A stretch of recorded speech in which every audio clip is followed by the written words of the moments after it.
Hello, everybody. Paul Jancarella here from Speaking to Empower.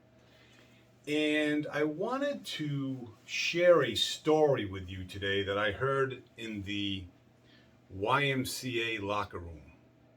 Why that's important? It really isn't. But anyhow, a friend of mine said, "Hey, listen, Paul, my cousin, who's from upstate Maine, went for a walk in the woods with his Australian Shepherd, which he knows I have one. And he said they got into about 3-4 miles into the terrain, and the owner had some back or leg issues or whatever have you, and he was unable to move. He was unable to go on any further, and the dog actually comforted him and stayed with him for a bit and then took off. And the owner didn't quite know what was going on, where the dog was going. He had wishful thinking.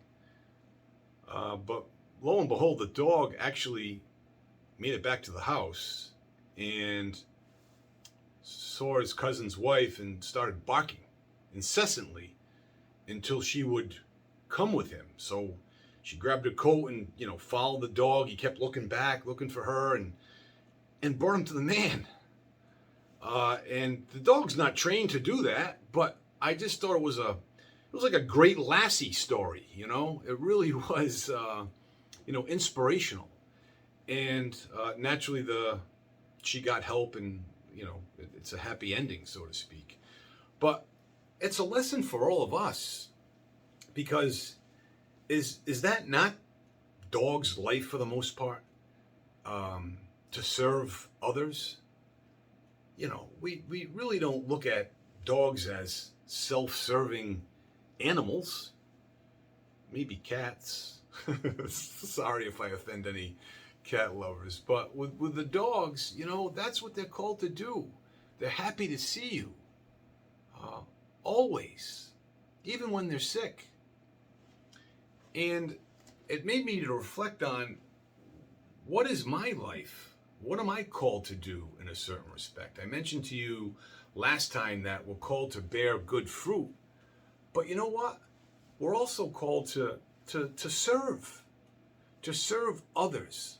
And the more serving of others that we do in whatever way, there's thousands of ways to serve other people, not just monetarily, not just volunteering, but through our words. What's coming out of our mouth to someone else?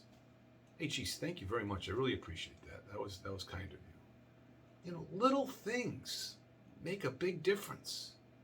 So, having said all of this, if we act this way, we are going to receive more. It's just a universal law, folks. You can't stop it. The more you serve genuinely, the more that you will receive. It's like gravity. You drop something, it's going to fall down. It's a universal law. So let's take part in this universal law of serving others, especially this time of year. I think there's a holiday coming up, if I'm not mistaken. Kwanzaa or something, Christmas, Hanukkah. And it really replaces the self-serving that we all can fall into every now and then. My wife would say, all the time for me. I'm always self-serving, she says. But it's a great reflection, folks, and a good story as well. So I will check in with you at the end of the week. In the meantime, be well, stay well. We'll talk to you soon.